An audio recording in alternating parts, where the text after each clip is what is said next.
नमस्कार दर्शक बंधु मो सागर चलतु नजर पकईबा आज सकाळ केतोटी गुरुत्वपूर्ण खबर उपरे सेतिपाई वीडियोटी को शेष पर्यंत देखा मोर अनुरोध। वीडियोटी भल लगे वीडियोटी को लाइक करे, चैनल को सब्सक्राइब करे, कमेंट माध्यम जनातु आपण माने मो वीडियो केउ जिल्लारु देखुचंते।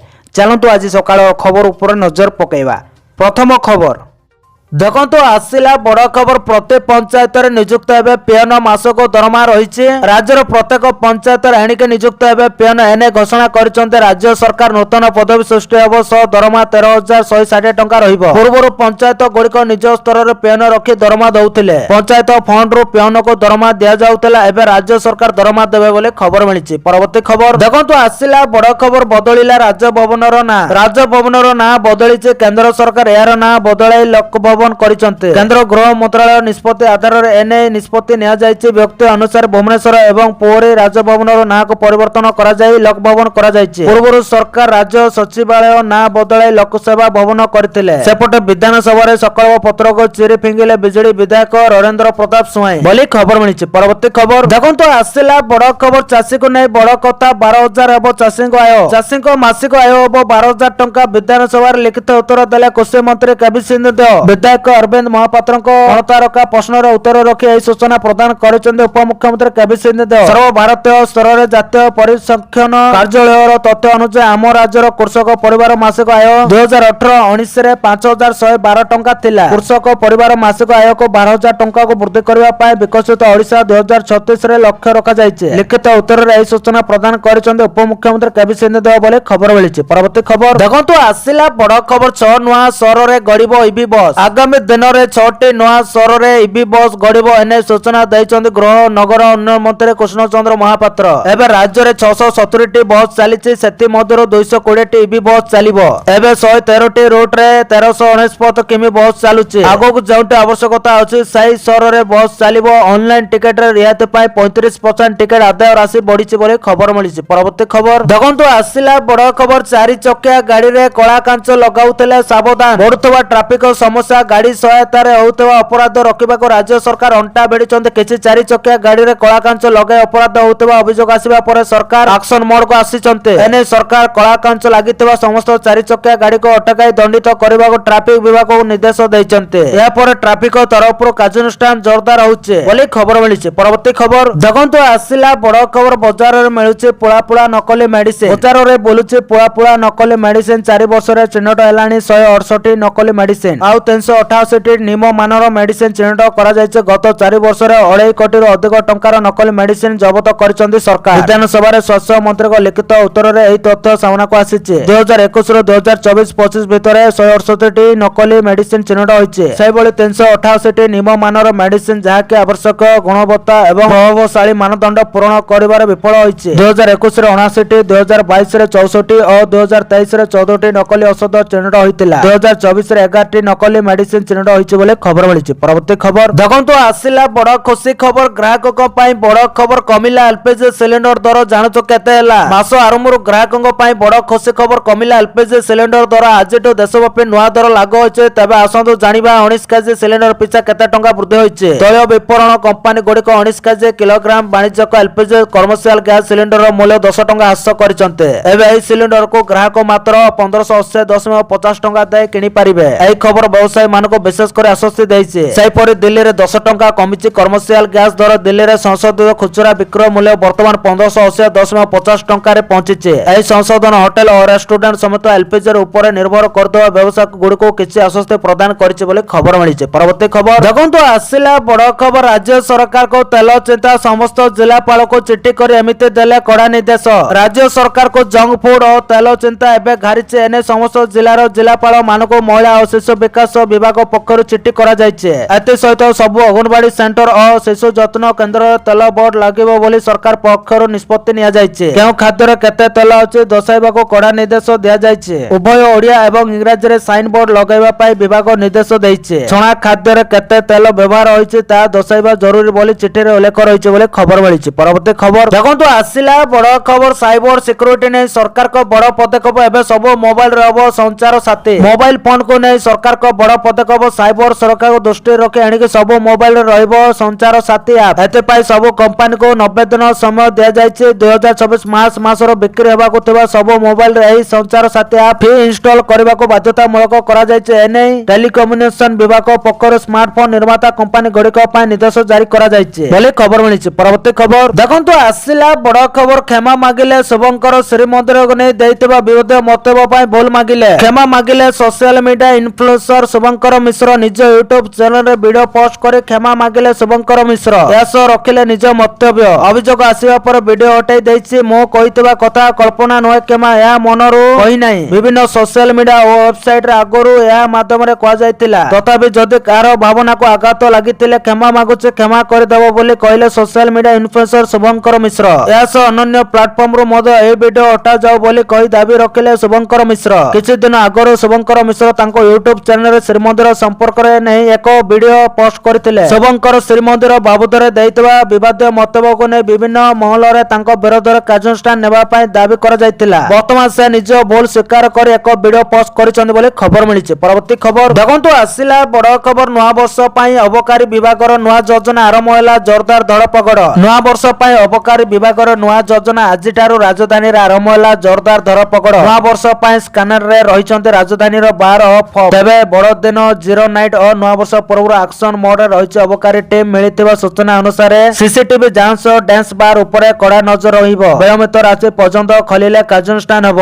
ଖାସ କରି ହୋଟେଲ ଗୁଡ଼ିକରେ ମଧ୍ୟ ସରପ୍ରାଇଜ ଭିଜିଟ୍ ହେବ ବୋଲି କହିଛନ୍ତି ଅବକାରୀ ସୁପରିନଟେଣ୍ଡେଣ୍ଟ ଦେବାଶିଷ ପଟେଲ। ବିନା ଲାଇସେନ୍ସରେ ମଦ ବିକ୍ରି କଲେ ଆଇନ ଅନୁଯାୟୀ କାର୍ଯ୍ୟାନୁଷ୍ଠାନ ନିଆଯିବ। ଏହା ସହ ନକଲି ମଦ ବିକ୍ରି ଓ ଚୋରାଚାଲାଣ ଉପରେ ମଧ୍ୟ ନଜର ରହିବ। ତେବେ କେବଳ ମଦ ନୁହେଁ, ଅନ୍ୟ ନିଶା ଦ୍ରବ୍ୟ ଯେପରି ବାଉନ୍ସ ସୁଗର, କୋକାଇନ୍, କଫ୍ ସିରପ କାରବାର ଉପରେ ମଧ୍ୟ କଡା ନଜର ରହିଛି ବୋଲି ସେ କହିଛନ୍ତି ବୋଲି ଖବର ମିଳିଛି। ପରବର୍ତ୍ତୀ ଖବର ଦେଖନ୍ତୁ, ଆସିଲା ବଡ ଖବର। ଶିକ୍ଷକ ବଦଳି ପାଇଁ ଖୋଲିଲା ପୋର୍ଟାଲ। ଶିକ୍ଷକ ବଦଳି ପାଇଁ ଖୋଲିଲା ପୋର୍ଟାଲ। ପ୍ରାଥମିକ ଶିକ୍ଷକ ବଦଳି ପାଇଁ ଅନଲାଇନରେ ଆବେଦନ ପ୍ରକ୍ରିୟା ଆରମ୍ଭ ହୋଇଛି। ପ୍ରାଥମିକ ଶିକ୍ଷା ନିର୍ଦ୍ଦେଶାଳୟ ଓଡ଼ିଶା ପକ୍ଷରୁ ଏନେଇ ସମସ୍ତ ଜିଲ୍ଲା ଶିକ୍ଷା ଅଧିକାରୀ ବା ଡିଓକୁ ଚିଠି ଜାରି କରାଯାଇଛି, ଯେଉଁଥିରେ ଜିଲ୍ଲା ଭିତରେ ପ୍ରାଥମିକ ଶିକ୍ଷକ ବଦଳି ପାଇଁ ଅନଲାଇନ ଆବେଦନ କରିବାକୁ କୁହାଯାଇଛି। ଚିଠି ଅନୁସାରେ ବିଦ୍ୟାଳୟ ଓ ଗଣଶିକ୍ଷା ବିଭାଗ ଗତ ମେ 14ରେ ଜାରି କରିଥିବା ଚିଠି ସଂଖ୍ୟା 13,453 ବ୍ୟକ୍ତି ଅନୁଯାୟୀ ବଦଳି କରାଯିବ। ଅନଲାଇନ ଶିକ୍ଷକ ବଦଳି ନେଇ ପୋର୍ଟାଲ ନଭେମ୍ବର 28ରୁ ଖୋଲିଥିବା ବେଳେ ଡିସେମ୍ବର 25 ପର୍ଯ୍ୟନ୍ତ ଆବେଦନ କରାଯାଇ ପାରିବ। ତେଣୁ ଜିଲ୍ଲା ଭିତରେ ଅନ୍ୟ କୌଣସି ବିଦ୍ୟାଳୟକୁ ଯିବାକୁ ଚାହୁଁଥିବା ପ୍ରାଥମିକ ଶିକ୍ଷକ ଡିସେମ୍ବର 25 ପୂର୍ବରୁ ଅନଲାଇନ ଆବେଦନ କରିବାକୁ ପଡିବ। ଅନଲାଇନରେ ସମସ୍ତ ପ୍ରକ୍ରିୟା 2025 ଡିସେମ୍ବର 25 ସୁଦ୍ଧା ସାରିବାକୁ ଚିଠିରେ ଉଲ୍ଲେଖ ରହିଛି ବୋଲି ଖବର ମିଳିଛି। ପରବର୍ତ୍ତୀ ଖବର ଦେଖନ୍ତୁ, ଆସିଲା ବଡ ଖବର। ଫାଶୀ ଦଣ୍ଡାଦେଶ ଭିତରେ ପୁଣି ଅଡୁଆରେ ଶେଖ୍ ହାସିନା। ପୂର୍ବତନ ବାଂଲାଦେଶର ପ୍ରଧାନମନ୍ତ୍ରୀ ଶେଖ୍ ହାସିନାଙ୍କ ଆଇନଗତ ଏବଂ ରାଜନୈତିକ ସମସ୍ୟା ଦିନକୁ ଦିନ ବଢିବାରେ ଲାଗିଛି। 16 ବର୍ଷ ଧରି ଚାଲିଥିବା ବାଂଲାଦେଶର ରାଇଫଲ୍ସ ବିଡିଆର ବିଦ୍ରୋହର ତଦନ୍ତ କରୁଥିବା ଏକ କମିଶନ ଆଶ୍ଚର୍ଯ୍ୟଜନକ ଦାବି କରିଛନ୍ତି। କମିଶନଙ୍କ ଅନୁଯାୟୀ ଶେଖ୍ ହାସିନା 2009ର ରକ୍ତାଙ୍କ ବିଦ୍ରୋହକୁ ନିର୍ଦ୍ଦେଶ ଦେଇଥିଲେ ବୋଲି ଅଭିଯୋଗ ହୋଇଛି, ଯାହାର ପରିମାଣ ସ୍ୱରୂପ ଅନେକ ଉଚ୍ଚ ସାମରିକ ଅଧିକାରୀଙ୍କୁ ହତ୍ୟା କରାଯାଇଥିଲା। ଏଏଫସି ରିପୋର୍ଟ କହିଛି ଯେ କମିଶନ ଏହାର ତଦନ୍ତରେ ଏହା ମଧ୍ୟ ଅଭିଯୋଗ କରିଛି ଯେ ଭାରତ ବାଂଲାଦେଶ ସେନାକୁ ଦୁର୍ବଳ କରିବା ପାଇଁ ଷଡ଼ଯନ୍ତ୍ରରେ ସାମିଲ ଥିଲା। ରବିବାର ପ୍ରକାଶିତ ଏହି ତଥ୍ୟ 78 ବର୍ଷୀୟା ହାସିନାଙ୍କ ଉପରେ ନୂତନ ଚାପ ସୃଷ୍ଟି କରିଛି, ଯେ ଗତ ବର୍ଷ ଛାତ୍ର ପ୍ରତିବାଦ ଉପରେ ସରକାରଙ୍କ ଦମନ ସହିତ ଜଡିତ ମାନବତା ବିରୋଧୀ ଅପରାଧ ଅଭିଯୋଗରେ ମୃତ୍ୟୁଦଣ୍ଡର ସମ୍ମୁଖୀନ ହୋଇସାରିଛନ୍ତି ବୋଲି ଖବର ମିଳିଛି। ପରବର୍ତ୍ତୀ ଖବର ଦେଖନ୍ତୁ, ଆସିଲା ବଡ ଖବର। ରାଜ୍ୟ ବିଧାନସଭାରେ ପାରିତ ହେଲା ବଜେଟ। ମହିଳା ଓ ଶିଶୁଙ୍କ ବିକାଶ ପାଇଁ ବଜେଟରେ ଏତେ ଟଙ୍କା ପାରିତ। ରାଜ୍ୟ ବିଧାନସଭାରେ ଚାଲିଛି ଶୀତକାଳୀନ ଅଧିବେଶନ। ଏହି କ୍ରମରେ ଆଜି ରାଜ୍ୟ ପାଇଁ ବଜେଟ ପାରିତ ହୋଇଛି। ବଜେଟ ଉପସ୍ଥାପନ କରିଛନ୍ତି ମୁଖ୍ୟମନ୍ତ୍ରୀ ମୋହନ ଚରଣ ମାଝୀ। ବିଭିନ୍ନ ଯୋଜନାର ପାଇଁ ବଜେଟ ପାରିତ ହୋଇଥିବା ବେଳେ ରାଜ୍ୟର ଏକ ବଡ ବିଭାଗ ମହିଳା ଓ ଶିଶୁ ବିକାଶ ପାଇଁ ରାଜ୍ୟ ସରକାର 1558 କୋଟି ଟଙ୍କାର ବଜେଟ ପାରିତ କରିଛନ୍ତି। ଏହି ଅର୍ଥ ବିଶେଷ କରି ମହିଳା ଓ ଶିଶୁମାନଙ୍କ ବିକାଶ ପାଇଁ ଖର୍ଚ୍ଚ ହୋଇଥାଏ। ଏହି ଯୋଜନାରେ ବି ଯୋଡି ହୋଇଛି ରାଜ୍ୟ ସରକାରଙ୍କ ସବୁଠାରୁ ବଡ ଯୋଜନା ସୁଭଦ୍ରା ଯୋଜନା ମଧ୍ୟ ଏହି ବଜେଟରେ ସାମିଲ କରାଯାଇଛି। ଏଥିପାଇଁ ରାଜ୍ୟ ସରକାର 295 କୋଟି ଟଙ୍କାର ବଜେଟ ଆଣିଛନ୍ତି ବୋଲି ଖବର ମିଳିଛି। ପରବର୍ତ୍ତୀ ଖବର ଦେଖନ୍ତୁ, ଆସିଲା ବଡ ଖବର। ରାଜ୍ୟରେ କେତୋଟି ଶୀତଳ ଭଣ୍ଡାର କାର୍ଯ୍ୟକ୍ରମ ଜାଣନ୍ତୁ କଣ କହିଲେ ମନ୍ତ୍ରୀ। ରାଜ୍ୟରେ 35ଟି ଶୀତଳ ଭଣ୍ଡାର କାର୍ଯ୍ୟକ୍ରମ ଅଛି। କଂଗ୍ରେସ ବିଧାୟକ ଦଳ ନେତା ରାମଚନ୍ଦ୍ର କାଡାମଙ୍କ ପ୍ରଶ୍ନର ଉତ୍ତର ରଖିଲେ ମନ୍ତ୍ରୀ ପୃଥ୍ୱୀରାଜ ହରିଚନ୍ଦନ। 33ଟି ବେସରକାରୀ ଓ 2ଟି ସରକାରୀ ଶୀତଳ ଭଣ୍ଡାର କାର୍ଯ୍ୟକ୍ରମ ରହିଛି। ବିଗତ 10 ବର୍ଷରେ ରାଜ୍ୟରେ 26ଟି ଶୀତଳ ଭଣ୍ଡାର ନିର୍ମାଣ ହୋଇଛି। ଏବେ 22ଟି କାର୍ଯ୍ୟକ୍ରମ ଓ 4ଟି କାର୍ଯ୍ୟକ୍ରମ ନାହିଁ, ଯେଉଁଥିରେ 20ଟି ସରକାରୀ ଓ 78ଟି ବେସରକାରୀ ଶୀତଳ ଭଣ୍ଡାର ରହିଛି। ସବ୍ ଡିଭିଜନ ସ୍ତରରେ 58ଟି ନିର୍ମାଣ ଲକ୍ଷ୍ୟ ରଖାଯାଇଛି। 252 କୋଟି ଟଙ୍କା ବ୍ୟୟବରାଦ ହୋଇଛି। 15ଟି ନୂଆ ଓ 2ଟି ଅଚଳ ଶୀତଳ ଭଣ୍ଡାର କାର୍ଯ୍ୟକ୍ରମ ପାଇଁ ଦରଖାସ୍ତ ପହଞ୍ଚିଛି ବୋଲି ଖବର ମିଳିଛି। ପରବର୍ତ୍ତୀ ଖବର ଦେଖନ୍ତୁ ଆସିଲା ବଡ ଖବର। ଭାରତୀୟ ଶବ୍ଦକୁ ବ୍ୟାନ୍ କଲେ ଡୋନାଲ୍ଡ ଟ୍ରମ୍ପ। ଜାଣନ୍ତୁ ଆମେରିକା ସହିତ କଣ ରହିଛି ଏହାର କନେକ୍ସନ। ଆମେରିକାର ରାଷ୍ଟ୍ରପତି ଡୋନାଲ୍ଡ ଟ୍ରମ୍ପ ପୁଣି ଥରେ ଏକ ଗୁରୁତ୍ୱପୂର୍ଣ୍ଣ ବକ୍ତବ୍ୟ ଦେଇଛନ୍ତି। ସେ କହିଛନ୍ତି ଯେ ଭାରତୀୟ ଶବ୍ଦଟି ଆଉ ଆମେରିକାରେ ବ୍ୟବହାର କରାଯିବା ଉଚିତ ନୁହେଁ। ଏହା ଅନେକ ଭାରତୀୟକୁ ଆଶ୍ଚର୍ଯ୍ୟ କରିପାରେ, କିନ୍ତୁ ଡୋନାଲ୍ଡ ଟ୍ରମ୍ପଙ୍କ ମନ୍ତବ୍ୟ ଭାରତରେ ରହୁଥିବା ଭାରତୀୟମାନଙ୍କ ପ୍ରତି ନୁହେଁ, ବରଂ ମୂଳ ଆମେରିକୀୟମାନଙ୍କ ପ୍ରତି ଥିଲା ବୋଲି ଖବର ମିଳିଛି। ପରବର୍ତ୍ତୀ ଖବର ଦେଖନ୍ତୁ ଆସିଲା ବଡ ଖବର। ମୁଖ୍ୟମନ୍ତ୍ରୀଙ୍କ ବଡ ଆକ୍ସନ ଏଣିକି ସରକାରୀ କର୍ମଚାରୀଙ୍କ ପ୍ରମୋସନ ବନ୍ଦ। ସରକାରୀ ବାବୁଙ୍କ ସମ୍ପତ୍ତି ତାଲିକାକୁ ନେଇ କଠୋର ହେଲେ ସରକାର। ସମ୍ପତ୍ତି ତାଲିକା ନ ଦେଲେ ସରକାରୀ କର୍ମଚାରୀଙ୍କର ହବନି ପଦୋନ୍ନତି। ସାଧାରଣ ପ୍ରଶାସନ ବିଭାଗ ପକ୍ଷରୁ ଏନେଇ ଜାରି ହୋଇଛି ଚିଠି। ଅତିରିକ୍ତ ମୁଖ୍ୟ ଶାସନ ସଚିବ ଏନେଇ ସବୁ ବିଭାଗକୁ ଚିଠି ଲେଖିଛନ୍ତି। ଜାନୁଆରୀ ସୁଦ୍ଧା ସମ୍ପତ୍ତି ତାଲିକା ଦେବାକୁ ପୂର୍ବରୁ ନିର୍ଦ୍ଦେଶ ଦିଆଯାଇଥିଲା। ଏହା ପୂର୍ବରୁ ବହୁବାର ଯେ ବିଭାଗ ପକ୍ଷରୁ ସମ୍ପତ୍ତି ତାଲିକା ଦେବାକୁ ଚିଠି ଲେଖାଯାଇଥିଲା, ହେଲେ ଅନେକ ବାବୁ ଦେଇନାହାନ୍ତି ସମ୍ପତ୍ତି ତାଲିକା, ଯେଉଁଥିରେ ସରକାର ଏବେ କଠୋର ହୋଇଛନ୍ତି। ବର୍ତ୍ତମାନ ସବୁ ବିଭାଗର ମୁଖ୍ୟ ଆରଡିସି ଓ ଜିଲ୍ଲାପାଳଙ୍କୁ ଚିଠି ଲେଖି ବିଭାଗ ୱାରି ବାବୁଙ୍କର ସମ୍ପତ୍ତି କେତେ ତାହା HRMS ପୋର୍ଟାଲରେ ଦାଖଲ କରିବାକୁ ନିର୍ଦ୍ଦେଶ ଦିଆଯାଇଛି। ଆଉ ଏଥିପାଇଁ ମେ 31 କୁ ଡେଡଲାଇନ ରଖାଯାଇଛି ବୋଲି ଖବର ମିଳିଛି। ପରବର୍ତ୍ତୀ ଖବର ଦେଖନ୍ତୁ ଆସିଲା ବଡ ଖବର। ମନ୍ଦିରର ଆର୍ଥିକ ଅନୁଦାନ ରାଶି ବୃଦ୍ଧି କଲା ରାଜ୍ୟ ସରକାର। ଆଜି ବିଧାନସଭାରେ ଶୀତ ଅଧିବେଶନର ତୃତୀୟ ଦିବସ। ଏଥିରେ ଝାରସୁଗୁଡା ବିଧାୟକ ଟଙ୍କଧର ତ୍ରିପାଠୀଙ୍କ ଏକ ପ୍ରଶ୍ନର ଉତ୍ତର ରଖି ଆଇନ ମନ୍ତ୍ରୀ ପୃଥ୍ୱୀରାଜ ପଟ୍ଟନାୟକ କହିଛନ୍ତି ରାଜ୍ୟ ସରକାର 4145 ମନ୍ଦିରର ଆର୍ଥିକ ଅନୁଦାନ ବୃଦ୍ଧି କରିଛନ୍ତି। ପୂର୍ବରୁ ଏହା 5 କୋଟି ଟଙ୍କା ଥିବାବେଳେ ଏବେ ଏହାକୁ 7.5 କୋଟି ଟଙ୍କାକୁ ବୃଦ୍ଧି କରାଯାଇଛି, ଅର୍ଥାତ୍ 2.5 କୋଟି ଟଙ୍କା ଆର୍ଥିକ ଅନୁଦାନ ବୃଦ୍ଧି କରିଛନ୍ତି ରାଜ୍ୟ ସରକାର। ସେ ଆହୁରି କହିଛନ୍ତି ଦେବତନ୍ତ୍ର ବିଭାଗ ଅଧୀନରେ ଏବେ ରାଜ୍ୟର 18,000ରୁ ଅଧିକ ମନ୍ଦିର ରହିଛି ବୋଲି ଖବର ମିଳିଛି। ପରବର୍ତ୍ତୀ ଖବର ଦେଖନ୍ତୁ ଆସିଲା ବଡ ଖବର। 4 ଦିନ ପରେ ଖୋଲିଲା ମଣ୍ଡି, ଆରମ୍ଭ ହେଲା ଧାନ ସଂଗ୍ରହ। ସମ୍ବଲପୁର ଓ ବରଗଡ଼ ଜିଲ୍ଲାରେ ସ୍ୱାଭାବିକ ହେଲା ଧାନ କିଣା। 4 ଦିନ ପରେ ଆଜିଠୁ ମଣ୍ଡିରୁ ଉଠିଲା ଧାନ। ବିଭିନ୍ନ ମଣ୍ଡିରେ ହଜାର ହଜାର ବସ୍ତା ଧାନ ପଡିଥିଲେ ମଧ୍ୟ ମିଲରୁ ଯୁକ୍ତି ସ୍ୱାକ୍ଷର କରିନଥିବାରୁ ଧାନ ଉଠୁନଥିଲା। ପ୍ରତିବାଦରେ ଧାରଣାରେ ବସିଥିଲେ ଚାଷୀ। ପ୍ରଶାସନ ସହ ଆଲୋଚନା କରାଯିବା ପରେ ଧାନ କିଣା ସ୍ୱାଭାବିକ ହୋଇଛି ବୋଲି ଖବର ମିଳିଛି। ପରବର୍ତ୍ତୀ ଖବର ଦେଖନ୍ତୁ ଆସିଲା ବଡ ଖବର। କଟକକୁ ନେଇ ନଗର ଉନ୍ନୟନ ମନ୍ତ୍ରୀଙ୍କ ବଡ ସୂଚନା। ଭଙ୍ଗା ହେବ ସମସ୍ତ ବିପଦ ସକୁଳ କୋଠା। କିଛି ଦିନ ତଳେ କଟକରେ ଏକ ପୁରୁଣା କୋଠା ଭାଙ୍ଗି କିଛି ଲୋକଙ୍କ ମୃତ୍ୟୁ ହେବା ପରେ ଏହାକୁ ନେଇ ରାଜନୀତି ଜୋର ଧରିଥିଲା। ଏନେ ଏବେ ବିଭାଗୀୟ ମନ୍ତ୍ରୀ ବିଧାନସଭାରେ ଏକ ବଡ ସୂଚନା ଦେଇଛନ୍ତି। ଏକ ଲିଖିତ ପ୍ରଶ୍ନର ଉତ୍ତର ଦେଇ ନଗର ଉନ୍ନୟନ ମନ୍ତ୍ରୀ କୃଷ୍ଣଚନ୍ଦ୍ର ମହାପାତ୍ର କହିଛନ୍ତି କି କଟକରେ ଥିବା ସମସ୍ତ ବିପଦ ସର୍କୁଳ କୋଠା ଚିହ୍ନଟ କରାଯାଇ ଖୁବ୍ ଶୀଘ୍ର ଭଙ୍ଗାଯିବ। ଏନେଇ କୋଠା ଗୁଡିକୁ ଚିହ୍ନଟ କରିବାକୁ ଏକ ବିଶେଷ କମିଟିର ଗଠନ କରାଯାଇଥିବା କଥା ମଧ୍ୟ ମନ୍ତ୍ରୀ କହିଛନ୍ତି। ଏହି କମିଟି କଟକ ମହାନଗର ଅଧୀନରେ ଥିବା ସମସ୍ତ ବିପଦ ସର୍କୁଳ କୋଠା ଗୁଡିକ ଚିହ୍ନଟ କରିବ। ଏବେ କମିଟିର ସଦସ୍ୟମାନେ ୱାର୍ଡରୁ ୱାର୍ଡ ବୁଲି ସର୍ଭେ କରୁଛନ୍ତି। ସର୍ଭେ କାମ ଶେଷ ହେଲେ ଚିହ୍ନଟ କରାଯାଇଥିବା କୋଠା ଗୁଡିକର ମାଲିକ ମାନଙ୍କୁ ପ୍ରଥମେ ନୋଟିସ ଦେଇ ତାପରେ ଭଙ୍ଗାଯିବ ବୋଲି ଖବର ମିଳିଛି। ପରବର୍ତ୍ତୀ ଖବର ଦେଖନ୍ତୁ ଆସିଲା ବଡ ଖବର। ଭୁବନେଶ୍ୱରରୁ ଆବୁଧାବିକୁ ଉଡିବ ନାହିଁ ବିମାନ, ଚିନ୍ତାରେ ପ୍ରବାସୀ ଓଡିଆ। ଭୁବନେଶ୍ୱରରୁ ଆବୁଧାବିକୁ ସିଧାସଳଖ ବିମାନ ସେବା ବନ୍ଦ ହୋଇପାରେ। ଡିସେମ୍ବର 11 ପରେ ଏହି ରୁଟରେ ଉଡିବ ନାହିଁ ସିଧାସଳଖ ବିମାନ। ବିମାନ ଚଳାଚଳ ସ୍ୱାଭାବିକ ପାଇଁ ମୁଖ୍ୟମନ୍ତ୍ରୀ ଓ ବେସାମରିକ ବିମାନ ଚଳାଚଳ ମନ୍ତ୍ରାଳୟକୁ ଚିଠି ଲେଖିଲେ ଆବୁଧାବିର ପ୍ରବାସୀ ଓଡିଆ ସମାଜ। ଭୁବନେଶ୍ୱରରୁ ଆବୁଧାବିକୁ ଉଡୁଥିବା ସିଧାସଳଖ ବିମାନ ସେବା ଖୁବ୍ ଶୀଘ୍ର ବନ୍ଦ ହୋଇପାରେ। ଡିସେମ୍ବର 11 ପରଠାରୁ ଆଉ ଏହି ପାରୁନାହିଁ ଟିକେଟ ବୁକିଂ। 11 ଡିସେମ୍ବର ପରେ କୌଣସି ଦିନରେ ଟିକେଟ ବୁକିଂ କଲେ ଏହି ରୁଟରେ କୌଣସି ବିମାନ ସେବା ନଥିବା ୱେବସାଇଟରୁ ଜଣାପଡୁଛି। ଏହି ସେବାକୁ ସ୍ୱାଭାବିକ କରିବା ପାଇଁ ମୁଖ୍ୟମନ୍ତ୍ରୀଙ୍କ ସମେତ ବେସାମରିକ ବିମାନ ଚଳାଚଳ ମନ୍ତ୍ରାଳୟକୁ ଚିଠି ଲେଖିଛନ୍ତି ଆବୁଧାବିର ପ୍ରବାସୀ ଓଡିଆ ସମାଜ ବୋଲି ଖବର ମିଳିଛି। ପରବର୍ତ୍ତୀ ଖବର ଦେଖନ୍ତୁ ଆସିଲା ବଡ ଖବର। ଆମେରିକା ନିୟମ ବଦଳାଉଛି, ଚୀନ ତାର ଚାଲ ଖୋଲୁଛି। ଭାରତ ଏବେ ବୈଦେଶିକ ମନ୍ତ୍ରୀ ଏସ୍ ଜୟଶଙ୍କରଙ୍କ ବଡ ବୟାନ। ଗତ ନଭେମ୍ବର 29 ତାରିଖରେ କୋଲକାତାରେ ଏକ କାର୍ଯ୍ୟକ୍ରମରେ ଯୋଗଦେଇ ବୈଦେଶିକ ମନ୍ତ୍ରୀ ଏସ୍ ଜୟଶଙ୍କର ବିଶ୍ୱ ପରିସ୍ଥିତି ଉପରେ ଏକ କଠୋର ମନ୍ତବ୍ୟ ଦେଇଥିଲେ। ସେ କହିଥିଲେ ଯେ ଆମେରିକା ଏବଂ ଚୀନ ଉଭୟ ନିଜ ଇଚ୍ଛାରେ ଅନ୍ତର୍ଜାତୀୟ ବ୍ୟବସ୍ଥାର ନିୟମକୁ ପରିବର୍ତ୍ତନ କରିଛନ୍ତି, ଯାହା ବିଶ୍ୱକୁ ଅନିଶ୍ଚିତତା ଏବଂ ଦ୍ୱନ୍ଦ୍ୱରେ ପକାଇଛି। ଜୟଶଙ୍କର କହିଛନ୍ତି ଆମେରିକା ଏବେ ଦେଶଗୁଡିକ ସହିତ ସିଧାସଳଖ ଏକାକୀ ଚୁକ୍ତି କରୁଛି, ଯେତେବେଳେ କି ଚୀନ ନିଜ ନିୟମକୁ ଅଧିକ କଠୋର ଭାବରେ ଲାଗୁ କରୁଛି। ଏହି ପରିବେଶରେ ଭାରତ ନୀରବ ରହିବା ପରିବର୍ତ୍ତେ ଏହାର ଜାତୀୟ କ୍ଷମତା ବୃଦ୍ଧି କରିବା ଏବଂ ଏହାର ଦୁର୍ବଳତାକୁ ହ୍ରାସ କରିବା ଉପରେ ଧ୍ୟାନ ଦଉଛି ବୋଲି ଖବର ମିଳିଛି। ପରବର୍ତ୍ତୀ ଖବର ଦେଖନ୍ତୁ ଆସିଲା ବଡ ଖବର। ଜୁଆ ଖେଳିଲେ ଜେଲ ନାହିଁ, କେବଳ ଜରିମାନା। ରାଜ୍ୟରେ ଜୁଆ ଖେଳିକି ଧରା ପଡିଲେ ଆଉ ଜେଲ ଯିବାକୁ ପଡିବନି, କେବଳ ଜରିମାନା ଦେଇଦେଲେ ସରକାର ଜୁଆ ଖେଳିବା ଜନିତ ଅପରାଧକୁ ମାଫ କରିଦେବ। ଏଥିପାଇଁ ରାଜ୍ୟ ସରକାର ଓଡିଶା ଜନବିଶ୍ୱାସ ବିଲ୍ 2025 ଆଣିଛନ୍ତି। ଏହି ବିଲରେ 9ଟି ବିଭାଗର 16ଟି ଆଇନର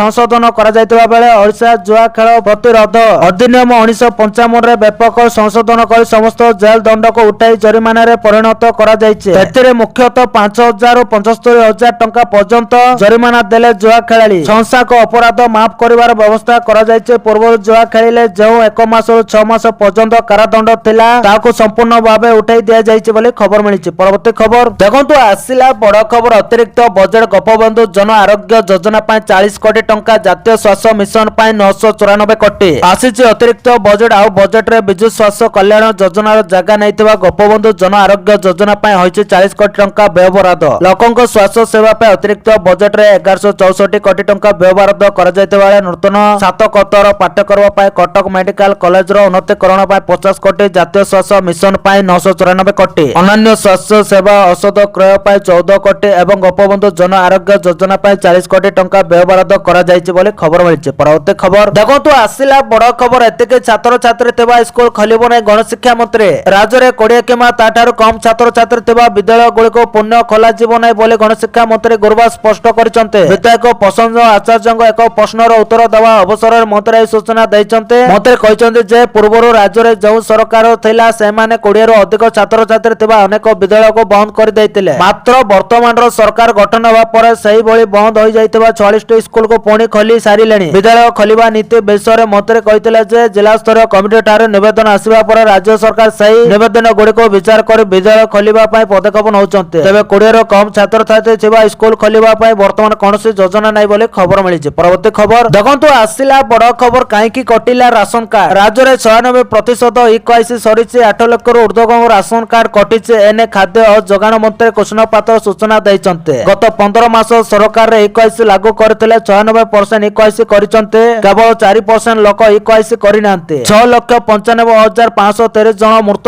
8 ଲକ୍ଷରୁ ଉର୍ଦ୍ଧ୍ୱଙ୍କ ରାସନ କାର୍ଡ କଟିଛି। 75,030 ସରକାରୀ ଚାକିରିଆ, 45,496 ଆଇଟି ଦାତାଙ୍କ କାର୍ଡ କଟିଛି। ସମୁଦାୟ 8,16,056 ଜଣଙ୍କ ରାସନ କାର୍ଡ କଟିଛି। ଗରିବଙ୍କ ରାସନ କାର୍ଡ କାଟିନି। ପୋର୍ଟାଲରେ ଆବେଦନ କଲେ ଯାଞ୍ଚ ହେବ। ଗ୍ରାମାଞ୍ଚଳରେ 13,50,000, ସହରାଞ୍ଚଳରେ 1,50,000 ଜଣଙ୍କୁ କାର୍ଡ ଦିଆଯିବ ବୋଲି ଖବର ମିଳିଛି। ପରବର୍ତ୍ତୀ ଖବର ଦେଖନ୍ତୁ, ଆସିଲା ବଡ଼ ଖବର। ଓଡ଼ିଶାରୁ ତଡ଼ି ପାର ହେଲେଣି 49 ବାଂଲାଦେଶୀ। ମୁଖ୍ୟମନ୍ତ୍ରୀ କହିଲେ ଆଜି ବିଧାନସଭା ଶୀତ ଅଧିବେଶନର ଚତୁର୍ଥ ଦିନ। ଚଳିତ ଅଧିବେଶନ ସ୍ୱାଭାବିକ ଭାବେ ଚାଲୁଛି। ଗୃହରେ ବିଭିନ୍ନ ପ୍ରସଙ୍ଗରେ ହେଉଛି ଆଲୋଚନା। ଆଜି ବିରୋଧୀ ଆଣିଥିବା ମୁଲତବୀ ପ୍ରସ୍ତାବ ଉପରେ ଆଲୋଚନା କରାଯିବ। ସେପଟେ ସ୍ୱାସ୍ଥ୍ୟ, ଅର୍ଥ, ଆଇଟି, ସାଧାରଣ ପ୍ରଶାସନ, ଗୃହ ବିଭାଗର ରହିଛି ପ୍ରଶ୍ନକାଳ। ତେବେ ଆଇନ ଶୃଙ୍ଖଳା, ଚାଷୀ ସମସ୍ୟା ଓ ମଣ୍ଡି ଅଚଳାବସ୍ଥା ପ୍ରସଙ୍ଗ ନେଇ ବିରୋଧୀ ହଙ୍ଗାମା କରିପାରନ୍ତି। ଏଥିସହ ବାଂଲାଦେଶକୁ ନେଇ ଗୃହରେ ଲିଖିତ ଉତ୍ତର ରଖିଲେ ମୁଖ୍ୟମନ୍ତ୍ରୀ। ନୂଆ ସରକାର ଆସିବା ପରେ ଚିହ୍ନଟ ହେଲେଣି 51 ଜଣ ବାଂଲାଦେଶୀ ଚିହ୍ନଟ ହୋଇଛନ୍ତି। ସେମାନଙ୍କ ମଧ୍ୟରୁ 49 ଜଣଙ୍କୁ ବାଂଲାଦେଶ ପଠାଗଲାଣି। ଖୋର୍ଦ୍ଧାରେ 24, କଟକରୁ 15, ଗଞ୍ଜାମରୁ 6, କନ୍ଧମାଳରେ 3, କୋରାପୁଟରୁ 1 ବାଂଲାଦେଶକୁ ଚିହ୍ନଟ କରାଯାଇ ନିଜ ଦେଶକୁ ପଠାଯାଇଛି।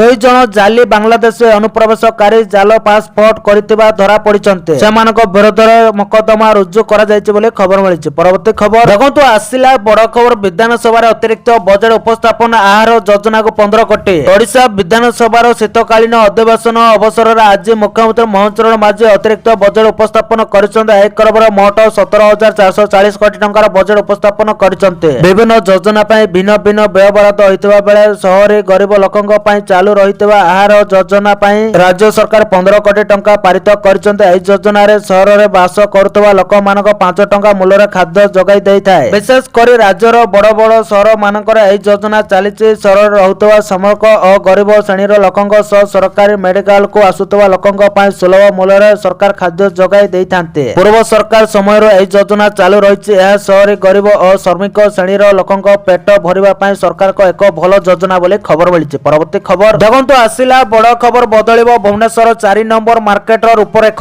ବଦଳିବ 4 ନମ୍ବର ମାର୍କେଟର ରୂପରେଖ। ଖୋଲିବ ସ୍ୱତନ୍ତ୍ର ମଟନ ମାର୍କେଟ, ବ୍ୟବସ୍ଥିତ ହେବ ପାର୍କିଂ। ଏନେ ଆଜି ମାର୍କେଟ ପରିସରରେ ଜବରଦଖଲ ଉଚ୍ଛେଦ କରିଛି ବିଏମସି। ରବିବାର ଆଲୋଚନା। ଆଜି ସକାଳୁ ସକାଳୁ ଉଚ୍ଛେଦ, ରାସ୍ତା କଡ଼ ଏବଂ ଡ୍ରୋନ୍ ଉପରେ ମାଡ଼ି ବସିଥିବା ଜବତ ଦଖଲକାରୀଙ୍କୁ ଉଚ୍ଛେଦ କରିଛି ବିଏମସି। ଭୁବନେଶ୍ୱର 4 ନମ୍ବର ମାର୍କେଟର ନବୀକରଣ ପାଇଁ ବିଏମସି ପକ୍ଷରୁ ଏ ଉଚ୍ଛେଦ କରାଯାଇଛି। ମାର୍କେଟ ଉପରେ ପ୍ରାୟ 1000ରୁ ଅଧିକ ବ୍ୟବସାୟୀ ନିର୍ଭରଶୀଳ। ଖୁବ୍ ଶୀଘ୍ର ଏହାକୁ ବ୍ୟବସ୍ଥିତ କରିବାକୁ ଲକ୍ଷ୍ୟ ରହିଛି। ହାଟ ଭିତରେ ନିର୍ମିତ 17ଟି ଦୋକାନ ମଟନ ବ୍ୟବସାୟକୁ ଆଲର୍ଟ କରାଯାଇଛି। ଯଥାଶୀଘ୍ର ଆଉ 6ଟି ଦୋକାନ ନିର୍ମାଣ କରିବାକୁ ପ୍ରତିଶ୍ରୁତି ଦେଇଛି ବିଏମସି ବୋଲି ଖବର ମିଳିଛି। ପରବର୍ତ୍ତୀ ଖବର ଦେଖନ୍ତୁ, ଆସିଲା ବଡ଼ ଖବର। ସରକାରୀ କର୍ମଚାରୀଙ୍କୁ ବଡ଼ ଝଟକା। ଆଜିଠୁ ବନ୍ଦ ହୋଇଗଲା ଏହି ଅପସନ। ଏବେ ଆଉ ଉଠାଇ ପାରିବେନି ଫାଇଦା। ସରକାରୀ କର୍ମଚାରୀଙ୍କ ପାଇଁ ଜାତୀୟ ପେନସନ ସିଷ୍ଟମ ଏନପିଏସ୍ ରୁ ୟୁନିଫାଏଡ ପେମେଣ୍ଟ ସ୍କିମ୍ ୟୁପିଏସ୍ କୁ ସ୍ଥାନାନ୍ତର କରିବାର ଅପସନ ଡିସେମ୍ବର 1, 2025 ରୁ ବନ୍ଦ କରି ଦିଆଯାଇଛି। ଆପଣଙ୍କୁ କହି ରଖୁଛୁ ଯେ ଏନପିଏସ୍ ରୁ ୟୁପିଏସ୍ କୁ ସ୍ଥାନାନ୍ତର କରିବାର ଶେଷ ତାରିଖ ନଭେମ୍ବର 30, 2025 ଥିଲା। ସରକାର ପୂର୍ବରୁ ଏହାର କର୍ମଚାରୀ ମାନଙ୍କୁ ଏନପିଏସ୍ ଉପରେ ୟୁପିଏସ୍ ବାଛିବା ପାଇଁ ଅନେକ ସୁଯୋଗ ଦେଇଥିଲେ ଏବଂ ଶେଷ ତାରିଖ ମଧ୍ୟ ବୃଦ୍ଧି କରାଯାଇଥିଲା। ଏନପିଏସ୍ ଉପରେ ୟୁପିଏସ୍ ବାଛିବାର ବିକଳ୍ପ 1 ଏପ୍ରିଲ 2025 ରୁ 31 ଅଗଷ୍ଟ 2025 ମଧ୍ୟରେ ସେବାରେ ଯୋଗ ଦେଇଥିବା ସରକାରୀ କର୍ମଚାରୀଙ୍କ ପାଇଁ ଉପଲବ୍ଧ ଥିଲା ବୋଲି ଖବର ମିଳିଛି। ପରବର୍ତ୍ତୀ ଖବର ଦେଖନ୍ତୁ, देखंतु आसिला बड़ खबर स्कूल यूनिफॉर्म बंटनर अवहेला नहीं कार्यानुष्ठान स्कूल यूनिफॉर्म बंटनर अवहेला बाजिला छाटा खोर्धा जिलार 8 बीओ एवं 270 प्रधान शिक्षकों दरमा बंद पर निर्देश देइछन्ते जिला शिक्षा अधिकारी बा डीओ यूनिफॉर्म न देवा पर्यंत दरमा बंद रहबो प्रथम एने खबर प्रसारण होइतिला या पर एभले पदक्षेप नैछन्ते खोर्धा डीओ जिलार समस्त ब्लॉक शिक्षा अधिकारी को तुरंत स्कूल यूनिफॉर्म जगाई देबाको चिठी करछन्ते यूनिफॉर्म न देवा पर्यंत दरमा बंद रहबो बोली स्पष्ट भाव चिठी रे उल्लेख रहिছে बोली खबर मिलिछि। परवर्ती खबर देखंतु आसिला बड़ खबर 4 ओडिशा खिलाड़ी को 11 लाख टंका लेखाय पुरस्कार देले मुख्यमंत्री श्रीलंकार कोलंबो रे आयोजित प्रथम दृष्टिहीन महिला टी20 विश्वकप रे नेपाल को परास्त कर इतिहास सृष्टि करिछि भारतीय महिला ए विश्वकप दल रे ओडिशा रु 4 जण प्रतिनिधित्व करथिले सेमाने हेले बालेश्वर रो फुल सोरेन मयूरभंज रो पार्वती माणी जमुना रानी टुडू एवं बासंती आसंदा आज सेठारु फेरिबा पर विश्व चैंपियन मानको मुख्यमंत्री मोहन चरण माझी निज बासभवन ठारे अभिनंदन जणाइबा सहित सम्मानित करथिले एथि सहित प्रत्येक खेलाड़ी को मुख्यमंत्री पुरस्कार स्वरूप 11 लाख टंका लेखा अर्थ राशि चेक आकार रे प्रदान करथिले प्रत्येक ओडियानको पई आपण माने प्रेरणा होइचंती बोली मत दे आत्मविश्वास रो सह एही विजय यात्रा जारी रखिबाको से खेलाड़ी मानको उपदेश दैथिले बोली खबर मिलिছে। परवर्ती खबर देखंतु आसिला बड़ खबर अचानक स्कूल गस्त कर शिक्षकों को दरमा बंद करले बीओ एक्शन रे बौद्ध जिला हरभंगा ब्लॉक गस्टे शिक्षा अधिकारी बीओ कार्य रे अवहेला अभियोग रे बीओ 8टी स्कूल रो 10 जण शिक्षकों को दरमा बंद करिसंते एपरिके कार्य रे अवहेला करथिबार शिक्षक मानको कारण दशा नोटिस जारी करिसंते मिलितबा सूचना मुताबिक बीओ कोनोसी सूचना न दे अचानक स्कूल गस्त करी एई कार्यानुष्ठान ग्रहण करिसंते बीओंक एभली पदक्षेप अंचल रे चर्चार विषय होइतिबा बेले शिक्षकों मध्यरे कंकुआ भय सृष्टि होइछि बोले खबर मिलिछि। परवर्ती खबर देखंतु आसिला बड़ खबर नवीन निवास भद्रक बीजेडी नेता प्रफुल्ल सामल को बड़ दायित्व भद्रक 4 ब्लॉक अध्यक्ष इस्तीफा पर दहली जाइए बीजेडी गड़ यापर आज भद्रक बीजेडी नेता नवीन निवास पहुंची आलोचना करछन्ते भद्रक रे बीजेडी दल को संगठित कर रखिबा पय प्रफुल्ल सामल को दायित्व दैछन्ते नवीन पटनायक बैठक पर दलीय नेता कहछन्ते जार मूल्य नाही सेमाने दल छाडुछन्ते समस्त को अनुरोध दल को मजबूत कर दुर्बल नाही मो सहित कौनसी अध्यक्ष आलोचना करिनाते ब्लॉक अध्यक्ष मानको बीजेपी रे मिसिबा पय चाप प्रयोग करा जाउछि निर्वाचन रे आमे 100% जीतिथिलो बीजेपी राज्य सभापति जिला तांकर पूर्ण संपत्ति रहिछि काहाको मोळ चाई करी आउ काहाको चाकरी स्तर रे हैरान करी चाप पकाउचन्ते बोली खबर मिलिछि। परवर्ती खबर देखंतु आसिला बड़ खबर डिसेंबर 23 रो धान किणा चलित वर्ष लक्ष्य रहिछि गंजाम जिला परिषदर ऋषिकुल्य सम्मेलन कक्ष रे अनुष्ठित जिला स्तर धान संग्रह कमिटी बैठक रे गोपालपुर विधायक तथा परिवहन मंत्री विभूति भूषण जेना जगदेव जिलार किपरि समस्त पंजीकृत चाषी मानक ठारू सुखुरुखुरे धान संग्रह हबो सेति प्रति पदक्षेप नियाजिबो मिलर चाषी और पैक्स उत्तम समन्वय रखे समस्त चाषी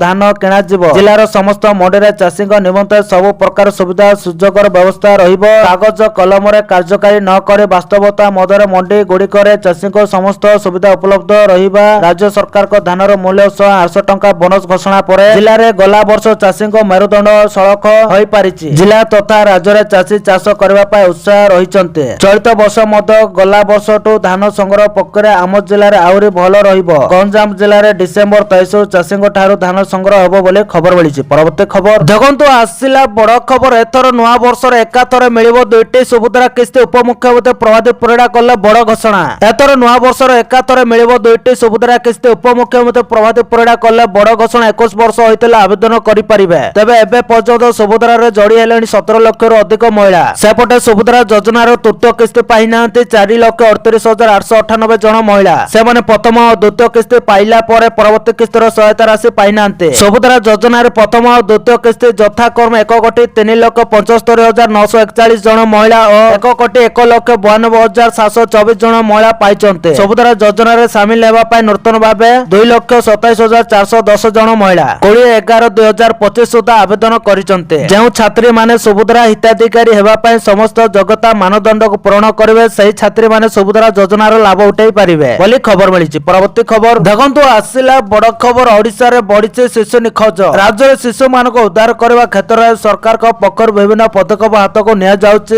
हेले एतरे सेते मात्रा रे सफलता मिलु नै गोटे परे गोटे शिशु निखोज होई मार कळ खाली होई जाउछि जाको नै प्रश्नवाची सृष्टि होइछि विधानसभा रे शनिवार शिशु निखोज संक्रांत रे आलोचना होई जाइछि पाटनार भाजपा सदस्य अखिल चंद्र नायक एक लिखित प्रश्नर उत्तर रे उपमुख्यमंत्री प्रभादेव परिडा कहिसंते राज्य रे गत 2 वर्ष रे 11,336 शिशु निखोज रिपोर्ट पंजीकृत होइछि सेमानक मध्यरु 8,362 शिशु को उद्धार করা যাইଥିବା ବେଳେ 2975 ଜଣ ନିଖୋଜ ଅଛନ୍ତି। ଏସବୁ ରିପୋର୍ଟକୁ ପଞ୍ଜୀକୃତ କରାଯାଇ ଜିଲ୍ଲା ଶିଶୁ ସୁରକ୍ଷା ୟୁନିଟ୍ ଡିସିପି କୁ ହସ୍ତାନ୍ତର କରାଯାଇଛି ବୋଲି ସେ କହିଛନ୍ତି ବୋଲି ଖବର ମିଳିଛି। ଆଜିର ପରବର୍ତ୍ତୀ ଖବର ଦେଖନ୍ତୁ, ଆସିଲା ବଡ଼ ଖବର। ରୁଷ ୟୁକ୍ରେନ ଯୁଦ୍ଧକୁ ନେଇ ଟ୍ରମ୍ପଙ୍କ ବଡ଼ ବୟାନ। ଆମେରିକା ରାଷ୍ଟ୍ରପତି ଡୋନାଲ୍ଡ ଟ୍ରମ୍ପ ରୁଷ ଏବଂ ୟୁକ୍ରେନ ମଧ୍ୟରେ ଚାଲିଥିବା ଯୁଦ୍ଧ ସମ୍ପର୍କରେ ଏକ ଗୁରୁତ୍ୱପୂର୍ଣ୍ଣ ବୟାନ ଦେଇଛନ୍ତି। ୱାଶିଂଟନରେ ଏକ କ୍ୟାବିନେଟ ବୈଠକ ପୂର୍ବରୁ ଗଣମାଧ୍ୟମ ସହିତ କଥାବାର୍ତ୍ତା କରି ସେ କହିଛନ୍ତି ଯେ ଏହି ସଂଘର୍ଷ ଏକ ବହୁତ କଷ୍ଟକର ପରିସ୍ଥିତି ଏବଂ ଏହାର ସମାଧାନ କରିବା ସହଜ ହେବ ନାହିଁ। ଟ୍ରମ୍ପ ଦାବି କରିଛନ୍ତି ଯେ ସେ ପୂର୍ବ 8ଟି ଯୁଦ୍ଧର ସମାଧାନ କରିଛନ୍ତି ଏବଂ ଏହା ନବମ ହୋଇପାରେ ଯାହାକୁ ତାଙ୍କ ଦଳ ବର୍ତ୍ତମାନ ରୁଷରେ ସମାପ୍ତ କରିବା ପାଇଁ ଆଲୋଚନା କରୁଛନ୍ତି। ଟ୍ରମ୍ପ କହିଛନ୍ତି, ଆମେ ଏହି ଯୁଦ୍ଧକୁ ଶେଷ କରିବାକୁ ଚେଷ୍ଟା କରୁଛୁ। ଆମେ ଏହାକୁ ସମାଧାନ କରିପାରିବୁ କି ନାହିଁ ତାହା ଦେଖିବା ପାଇଁ ଏବେ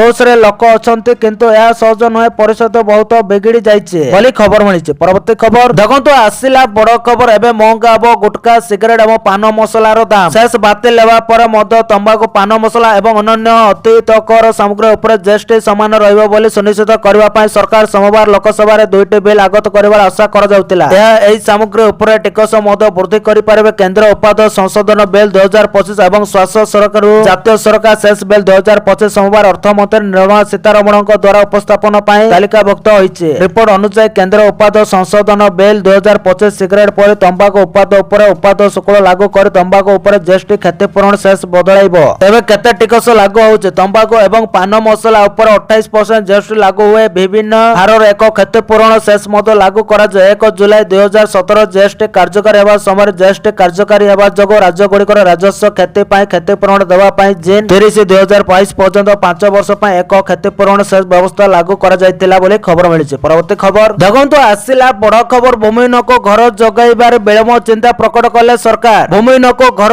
ଯୋଗାଇବାରେ ବିଳମ୍ବକୁ ନେଇ ଚିନ୍ତା ପ୍ରକଟ କଲେ ସରକାର। ତୁରନ୍ତ ଯୋଗ୍ୟ ଭୂମିହୀନଙ୍କୁ ଘର ବଣ୍ଟନ କରିବାକୁ ନିର୍ଦ୍ଦେଶ ଦେଇଛନ୍ତି ସରକାର। ଏନେଇ ଜିଲ୍ଲାପାଳ ମାନଙ୍କୁ ନିର୍ଦ୍ଦେଶ ଦେଇଛି ରାଜ୍ୟ ପଞ୍ଚାୟତ ରାଜ ବିଭାଗ। ଭୂମିହୀନ ସମସ୍ୟାର ସମାଧାନ ପାଇଁ ପ୍ରତି ମାସର ପ୍ରଥମ ଶନିବାର ବିଡିଓ ଏବଂ ସମ୍ପୃକ୍ତ ତହସିଲଦାରଙ୍କ ସହିତ ଏକ ମିଳିତ ବୈଠକ କରାଯିବ। ଏପର୍ଯ୍ୟନ୍ତ ପିଏମଏୱାଇଜି ଅନ୍ତର୍ଗତ 871 ଭୂମିହୀନଙ୍କୁ ପକ୍କା ଘର ମିଳିନାହିଁ। ସେହିପରି ପିଏମ ଜନମନରେ 50 ଜଣ ହିତାଧିକାରୀଙ୍କୁ ଘର ଯୋଗାଇ ଦିଆଯାଇନାହିଁ। ପିଏମଏୱାଇଜି ରେ ସର୍ବାଧିକ କେନ୍ଦ୍ରାପଡ଼ାରେ 271 ଏବଂ ଗଞ୍ଜାମରେ 171 ଭୂମିହୀନଙ୍କୁ ଘର ମିଳିନାହିଁ। ରାଜ୍ୟରେ 37,89,234 ପରିବାର କଞ୍ଚା ଘରେ ରହୁଛନ୍ତି। ଏବେ 2,01,011 ପରିବାର ଭୂମିହୀନ ଥିବା ପଞ୍ଚାୟତ ରାଜ ବିଭାଗ ପକ୍ଷରୁ ସୂଚନା ଦିଆଯାଇଛି ବୋଲି ଖବର ମିଳିଛି। ପରବର୍ତ୍ତୀ ଖବର ଦେଖନ୍ତୁ, ଆସିଲା ବଡ଼ ଖବର। ରାଜ୍ୟରେ ଆଗତ ହେଲା ନୂଆ ବିଲ୍। ଦୁଇଟି ବିବାହ କରିଥିବା ଲୋକ ଏବେ ଭୟଙ୍କର ଫସିବେ। ଉତ୍ତର ପୂର୍ବ ରାଜ୍ୟ ଆସାମ ବହୁ ବିବାହ ନିଷେଧ କରି ଏକ ଐତିହାସିକ ପଦକ୍ଷେପ ନେଇଛି। ଆସାମ ବିଧାନସଭା ମଙ୍ଗଳବାର ଦିନ ଆସାମ ବହୁ ବିବାହ ନିଷେଧ ବିଲ୍ 2025 ପାସ୍ କରିଛି, ଯାହା ରାଜ୍ୟରେ ବହୁ ବିବାହକୁ ସମ୍ପୂର୍ଣ୍ଣ ଅବୈଧ କରିଛି। ସବୁଠାରୁ ଗୁରୁତ୍ୱପୂର୍ଣ୍ଣ କଥା ହେଉଛି ଏହି ଆଇନ ସମସ୍ତ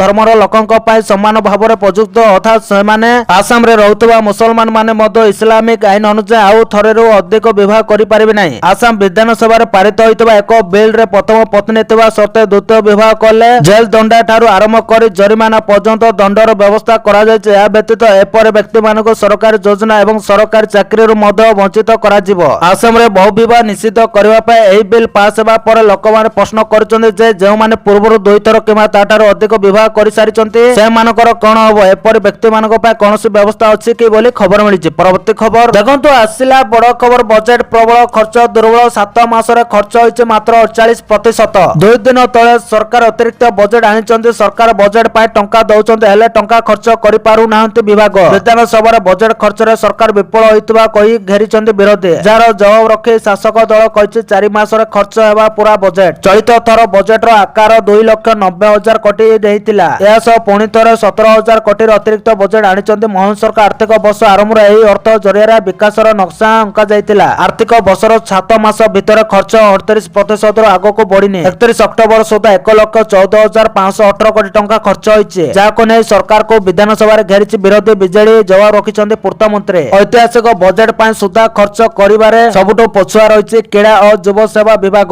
7 ମାସରେ ମାତ୍ର 8.83% ଖର୍ଚ୍ଚ କରିଛି କ୍ରୀଡ଼ା ବିଭାଗ। ସେହିଭଳି ନୈରାଶ୍ୟଜନକ ପ୍ରଦର୍ଶନ କରିଥିବା ଅନ୍ୟ ବିଭାଗ ଉପରେ ନଜର ପକାନ୍ତୁ ବୋଲି ଖବର ମିଳିଛି। ପରବର୍ତ୍ତୀ ଖବର ଦେଖନ୍ତୁ, ଆସିଲା ବଡ଼ ଖବର। ଲଢି ପାରନ୍ତି ଚୀନ ତାଇୱାନ। ପୁଣି ବିଶ୍ୱରେ ହେବାକୁ ଯାଉଛି ଆଉ ଏକ ଲଢେଇ। ତାଇୱାନ ସୁରକ୍ଷାକୁ ଆହୁରି କଡାକଡି କରିବା ପାଇଁ ନିଷ୍ପତ୍ତି ନେଇଛି। ଚୀନ ଆକ୍ରମଣ କରିପାରେ ବୋଲି ଆଶଙ୍କା ବଢିବାରୁ ନିଜ ପ୍ରତିରକ୍ଷା ବଜେଟ୍ ବଢାଇବା ସହ ନିଜ ସୁରକ୍ଷା ବ୍ୟବସ୍ଥାକୁ କଡାକଡି କରିବା ପାଇଁ ନିଷ୍ପତ୍ତି ନେଇଛି। ତାଇୱାନ ତାର ସୁରକ୍ଷାକୁ ସୁଦୃଢ଼ କରିବା ପାଇଁ ଏକ ବଡ଼ ନିଷ୍ପତ୍ତି ନେଇଛି। ସମ୍ଭାବ୍ୟ ଚୀନ ଆକ୍ରମଣର ଆଶଙ୍କାକୁ ଦୃଷ୍ଟିରେ ରଖି ସରକାର ପ୍ରତିରକ୍ଷା बजेट अतिरिक्त 400 बिलियन अमेरिकीय डॉलर प्रस्ताव दैछन्ते। एही टंका आगामी वर्ष गुड़िकर एक नूतन एवं आधुनिक बहुस्तरीय वायु प्रतिरोधक प्रणाली टी डम निर्माण ପାଇଁ खर्च କରାଯିବ। ଏହା ପ୍ରଥମ ଥର ଯେତେବେଳେ ତାଇୱାନ ଏତେ ବଡ଼ ସୁରକ୍ଷା ନିବେଶ ଯୋଜନା ପ୍ରକାଶ କରିଛି ବୋଲି ଖବର ମିଳିଛି। ପରବର୍ତ୍ତୀ ଖବର ଦେଖନ୍ତୁ ଆସିଲା ବଡ଼ ଖବର ଶସ୍ତା କମିଗଲା ଗ୍ୟାସ ଦର ଏଣିକି ମାତ୍ର 300 ଟଙ୍କାରେ ମିଳିବ ଗ୍ୟାସ ସିଲିଣ୍ଡର। ଗ୍ୟାସ ସିଲିଣ୍ଡର କୁ ନେଇ ଆସିଲା ବଡ଼ ଖୁସି ଖବର ଏଣିକି ଗ୍ୟାସ ପାଇଁ ଦେବାକୁ ପଡ଼ିବନି ହଜାର ଟଙ୍କା କାରଣ ସରକାର ଶସ୍ତା କରିଦେଇଛନ୍ତି ଗ୍ୟାସ ଦର। ହଁ ଆଜ୍ଞା ତାହା ପୁଣି ପାଣି ପରି ଶସ୍ତା ଅର୍ଥାତ୍ ଏଣିକି ମାତ୍ର 300 ଟଙ୍କାରେ ମିଳିବ ଗ୍ୟାସ ସିଲିଣ୍ଡର। କଥାଟି ମିଛ ନୁହେଁ ସମ୍ପୂର୍ଣ୍ଣ ସତ। ହେଲେ ଏହି ଯୋଜନା ପୁରା ଦେଶରେ ଲାଗୁ ହୋଇନାହିଁ ବରଂ ଏକ ରାଜ୍ୟରେ ଲାଗୁ କରିଛନ୍ତି ସେଠାକାର ରାଜ୍ୟ ସରକାର। ଆସାମ ମୁଖ୍ୟମନ୍ତ୍ରୀ ହିମନ୍ତ ବିଶ୍ବ ଶର୍ମା ମଙ୍ଗଳବାର ପରିବାର ପାଇଁ ଏକ ବଡ଼ ଆଶ୍ୱସ୍ତି ଘୋଷଣା କରିଛନ୍ତି। ସେ କହିଛନ୍ତି ଯେ ରାଜ୍ୟର ଲକ୍ଷ ଲକ୍ଷ ପରିବାର ପାଇଁ ପ୍ରତି ସିଲିଣ୍ଡର 300 ଟଙ୍କାରେ ରନ୍ଧନ ଗ୍ୟାସ ଖୁବ୍ ଶୀଘ୍ର ବାସ୍ତବତାରେ ପରିଣତ ହେବ। ନିମ୍ନ ଆୟକକାରୀ ପରିବାର ଉପରେ ଆର୍ଥିକ ବୋଝ ହ୍ରାସ କରିବା ଲକ୍ଷ୍ୟରେ ଏହି ପଦକ୍ଷେପ। ଅରୁଣ ଉଦୟ ଯୋଜନା ଏବଂ ପ୍ରଧାନମନ୍ତ୍ରୀ ଉଜ୍ଜ୍ୱଲା ଯୋଜନା ଅଧୀନର ହିତାଧିକାରୀ ମାନଙ୍କୁ ଏଲପିଜି ସିଲିଣ୍ଡର ଉପରେ 250 ଟଙ୍କା ସବସିଡି ପ୍ରଦାନ କରିବ। ସୋସିଆଲ ମିଡିଆ ପ୍ଲାଟଫର୍ମ ଏକ୍ସରେ ଏକ ପୋଷ୍ଟରେ ଶର୍ମା କହିଛନ୍ତି ଆସାମରେ ଲକ୍ଷ ଲକ୍ଷ ପରିବାର ପାଇଁ 300 ଟଙ୍କାରେ ରୋଷେଇ ଗ୍ୟାସ କେବଳ ଏକ ସ୍ୱପ୍ନ ନୁହେଁ ବରଂ ଖୁବ୍ ଶୀଘ୍ର ଏହା ବାସ୍ତବତାରେ ପରିଣତ ହେବ ବୋଲି ଖବର ମିଳିଛି। ପରବର୍ତ୍ତୀ ଖବର ଦେଖନ୍ତୁ ଆସିଲା ବଡ଼ ଖବର 8 ଗୁଣା ବଢିଯିବ ପେନସନ। ବର୍ଷ ଧରି ଇପିଏସ୍ 95 ପେନସନ ବୃଦ୍ଧି ଦାବି କରି ଆସୁଥିବା ଲକ୍ଷ ଲକ୍ଷ ପେନସନ ଭୋଗୀଙ୍କ ପାଇଁ ବଡ଼ ଉପହାର ନେଇ ଆସୁଛନ୍ତି ସରକାର। ପେନସନ ଭୋଗୀ ମାନେ ଆଶା କରୁଛନ୍ତି ଯେ ସରକାର ସିଧାସଳଖ ସର୍ବନିମ୍ନ ପେନସନକୁ 1000 ଟଙ୍କାରୁ 7500 ଟଙ୍କାକୁ ବୃଦ୍ଧି କରିବେ କିନ୍ତୁ ଏହି ଆଶା କଣ ସତ ହେବ? ଲୋକସଭାରେ ଏକ ସାମ୍ବାଦିକ ଉତ୍ତର ସ୍ପଷ୍ଟ କରିଛି ଯେ ଏହି ଦିଗରେ ଏକ ବଡ଼ ନିଷ୍ପତ୍ତି ନେବା ଅସମ୍ଭବ। ପ୍ରଥମ ଥର ପାଇଁ କେନ୍ଦ୍ର ସରକାର ଇପିଏସ୍ ପାଣ୍ଠିର ବର୍ତ୍ତମାନର ସ୍ଥିତି ସ୍ପଷ୍ଟ ଭାବରେ କହିଛନ୍ତି ଯାହା ଫଳରେ ପେନସନ ବୃଦ୍ଧିର ଦାବି ପୂରଣ ହେବାର ସମ୍ଭାବନା ବହୁତ କମ୍ ଦେଖାଯାଉଛି। ଲୋକସଭାରେ ଏକ ପ୍ରଶ୍ନର ଉତ୍ତର ଦେଇ ଶ୍ରମ ଏବଂ ନିଯୁକ୍ତି ରାଷ୍ଟ୍ରମନ୍ତ୍ରୀ ଶୋଭା କରାଣ୍ଡଲାଜେ କହିଛନ୍ତି ଯେ ସରକାର ବର୍ତ୍ତମାନ ସର୍ବନିମ୍ନ ଇପିଏସ୍ ପେନସନ ବୃଦ୍ଧି କରିବା ବିଷୟରେ ବିଚାର କରୁନାହାନ୍ତି। ସେ ସ୍ପଷ୍ଟ କରିଛନ୍ତି ଯେ 2019 ପାଣ୍ଠି ମୂଲ୍ୟାଙ୍କନ ଅନୁଯାୟୀ ଇପିଏସ୍ 95ରେ ଏକ ଆକ୍ଚୁଆରିଆଲ ନିଅଣ୍ଟ ଅଛି ଅର୍ଥାତ୍ ଫଣ୍ଡ ଏତେ ରିଟର୍ଣ୍ଣ ଦେଇପାରୁନାହିଁ ଯେ ଏହା ପୂର୍ବରୁ ଦିଆଯାଉଥିବା ପେନସନ ଦାୟିତ୍ୱକୁ ଠିକ ଭାବରେ ତୁଳାଇ ପାରିବ ବୋଲି ଖବର ମିଳିଛି। ପରବର୍ତ୍ତୀ ଖବର ଦେଖନ୍ତୁ ଆସିଲା ବଡ଼ ଖବର ଏହି ଦେଶକୁ ଟ୍ରମ୍ପ ଦେଲେ ବଡ଼ ଚେତାବନୀ। ଦକ୍ଷିଣ ଆଫ୍ରିକା ଦ୍ୱାରା ଆୟୋଜିତ G20 ଶିଖର ସମ୍ମିଳନୀରେ ଆମେରିକା ଅଂଶଗ୍ରହଣ କରିନଥିଲା। ଟ୍ରମ୍ପ ପ୍ରଶାସନର କହିବା ଅନୁସାରେ ଦକ୍ଷିଣ ଆଫ୍ରିକା ସରକାର ଖ୍ରୀଷ୍ଟିଆନଙ୍କ ହତ୍ୟା ଉପରେ ନୀରବ ରହିଛି ଏବଂ ଅପରାଧୀଙ୍କ ବିରୋଧରେ କୌଣସି କାର୍ଯ୍ୟାନୁଷ୍ଠାନ ଗ୍ରହଣ କରୁନାହିଁ ଯେଉଁଥିପାଇଁ ଆମେରିକାର ରାଷ୍ଟ୍ରପତି କିମ୍ବା ଅନ୍ୟ କୌଣସି ସରକାରୀ ଅଧିକାରୀ ସମ୍ମିଳନୀରେ ଯୋଗ ଦେଇନଥିଲେ। ଏହାରି ଭିତରେ ଆମେରିକା ରାଷ୍ଟ୍ରପତି ଡୋନାଲ୍ଡ ଟ୍ରମ୍ପ ଏକ ଗୁରୁତ୍ୱପୂର୍ଣ୍ଣ ନିଷ୍ପତ୍ତି ନେଇଛନ୍ତି। ସେ ଘୋଷଣା କରିଛନ୍ତି ଯେ ସେ ଆସନ୍ତା ବର୍ଷ ଫ୍ଲୋରିଡାରେ ହେବାକୁ ଥିବା G20 ସମ୍ମିଳନୀରେ ଦକ୍ଷିଣ ଆଫ୍ରିକାକୁ ନିମନ୍ତ୍ରଣ କରିବେ ନାହିଁ ଏବଂ ଦେଶକୁ ସମସ୍ତ ଅନୁଦାନ ମଧ୍ୟ ପ୍ରତ୍ୟାହାର କରିବେ ବୋଲି ଖବର ମିଳିଛି। ପରବର୍ତ୍ତୀ ଖବର ରାସନ କାର୍ଡକୁ ନେଇ ଆସିଲା ବଡ଼ ଖବର। ଡିସେମ୍ବର 31 ପରେ କଟିବ କି ରାସନ କାର୍ଡ? ଡିସେମ୍ବର 31 ପର୍ଯ୍ୟନ୍ତ ଜାରି ରହିବ ଇକେୱାଇସି ପ୍ରକ୍ରିୟା। ଇକେୱାଇସି ପ୍ରକ୍ରିୟା ଓ କ୍ଷେତ୍ର ତର୍ଜମା ସମୟରେ 6,83,995 ଜଣ ମୃତ ବ୍ୟକ୍ତି ଚିହ୍ନଟ ହୋଇଛନ୍ତି। ସେହିପରି 33,128 ଅଯୋଗ୍ୟ ରାସନ କାର୍ଡକୁ ବାତିଲ କରାଯାଇଛି ଯାହାର ପରିବାର ସଦସ୍ୟଙ୍କ ସଂଖ୍ୟା ହେଉଛି 1,20,199। ସର୍ବାଧିକ ଖୋର୍ଦ୍ଧା ଜିଲ୍ଲାରେ 4,747 ଗୋଟି ଜାଲି ରାସନ କାର୍ଡ ଧରା ପଡ଼ିଛି। ସେହିପରି ଦ୍ୱିତୀୟରେ କଟକରୁ 2905 ଗୋଟି ଜାଲି କାର୍ଡ ଧରା ପଡ଼ିଛି। ତୃତୀୟରେ ରହିଛି ସୁନ୍ଦରଗଡ଼ ଜିଲ୍ଲା ଯେଉଁଠି 2357 ଗୋଟି ଜାଲି ରାସନ କାର୍ଡ ଧରା ପଡ଼ିଛି। ବିଧାନସଭାରେ ଲିଖିତ ଉତ୍ତର ରଖିଲେ ଯୋଗାଣ ମନ୍ତ୍ରୀ କୃଷ୍ଣ ପାତ୍ର। ଅନ୍ୟ ଏକ ଲିଖିତ ଉତ୍ତରରେ ଯୋଗାଣ ମନ୍ତ୍ରୀ କହିଛନ୍ତି ଜୁନ 2024 ଠାରୁ ରାସନ କାର୍ଡ ପାଇଁ ମୋଟ 15,33,153 ଗୋଟି ଆବେଦନ ହସ୍ତଗତ ହୋଇଛି। ତଦନ୍ତରୁ 3,23,145 ଗୋଟି ଆବେଦନ ଯାହାର ପରିବାର ସଦସ୍ୟ ସଂଖ୍ୟା 6,39,827 ଗୁଡ଼ିକ କ୍ଷେତ୍ର ତର୍ଜମା ପରେ ଯୋଗ ବିବେଚିତ ହୋଇ ଖାଦ୍ୟ ସୁରକ୍ଷା ଯୋଜନାରେ ନୂତନ ଭାବରେ ଅନ୍ତର୍ଭୁକ୍ତ ହୋଇଛି। ସେହିଭଳି 7,70,530 ଗୋଟି ଆବେଦନ ଗୁଡ଼ିକୁ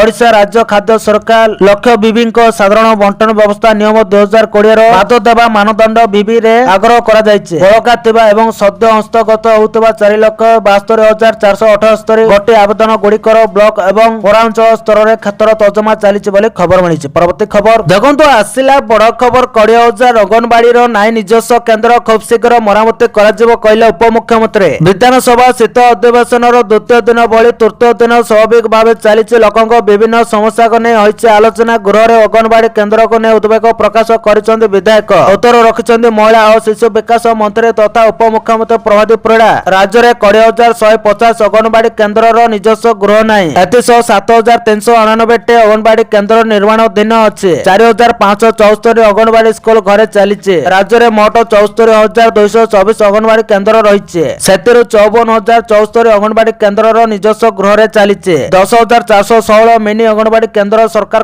ମୁଖ୍ୟ ଅଙ୍ଗନବାड़ी को रूपांतर होइছে सब अंगनवाड़ी पाई ନିଜସ୍ୱ गृह हब 10,469 कम्युनिटी गृह रे चलीचे 3,890 भड़ा घरे चलीचे तेबे सब अंगनवाड़ी पाई ନିଜସ୍ୱ गृह हब बोले प्रतिश्रुति दैछन्ते उपमुख्यमंत्री प्रभादेव परिडा कहछन्ते सक्षम अंगनवाड़ी जरिया गृह निर्माण पाई योजना चलीचे जोटी स्थान मिलिबो नै पंचायत राज विभाग ठारू जागा किनी निर्माण हबो पूर्वरु 7 लाख टंका रे निर्माण होउतला परवर्ती मुहूर्त रे 12 लाख ओ एबे 15 लाख रे पहुंचीचे महिला और शिशु विकास विभाग ନିଜସ୍ୱ अर्थ रे अंगनवाड़ी निर्माण करिबो बोले खबर मिलिचे परवर्ती खबर देखंतु आसिला बड़ खबर मोहन सरकार आनिले अतिरिक्त बजेट 17,440 कोटी रो बजेट उपस्थापन कले मुख्यमंत्री चलित आर्थिक वर्ष पाई 2,90,000 कोटी टंका रो बजेट घोषणा करतेले सरकार हेले ओडिसा रो विकास पाई एतिक अर्थ यथेष्ट हेलानी राज्यर विकास को त्वरित बेगरे आगो को नेबा को अतिरिक्त बजेट आनिचंते मोहन सरकार एतिरे प्रति क्षेत्र को गुरुत्व दिया जाइछे विधानसभा शीत अधिवेशन रो द्वितीय दिन रे 17,440 कोटी रो अतिरिक्त बजेट आगत करचंते मुख्यमंत्री मोहन चरण माझी बजेट रे समृद्ध ओडिसा नक्शा आंकिचंते सरकार कोशी शिक्षा स्वास्थ्य महिला सशक्तिकरण को फोकस रे रखिचंते मुख्यमंत्री कोशी और जलसेचन पाई 1673 कोटी खाद्य सुरक्षा पाई 4,348 कोटी टंका रो व्यय बराद होइछे शिक्षा क्षेत्र रो विकास पाई 2,327 कोटी स्वास्थ्य क्षेत्र पाई संजीवनी साजीव सरकार को अतिरिक्त 1164 कोटी रो बजेट महिला और शिशु विकास को गुरुत्व दैचंते राज्य सरकार 1558 कोटी टंका अतिरिक्त बजेट आनिचंते मुख्यमंत्री बजेट को निराशजनक बोली कहिছে बीजेडी दल कहिছে 1,74,914 कोटी रो ऋण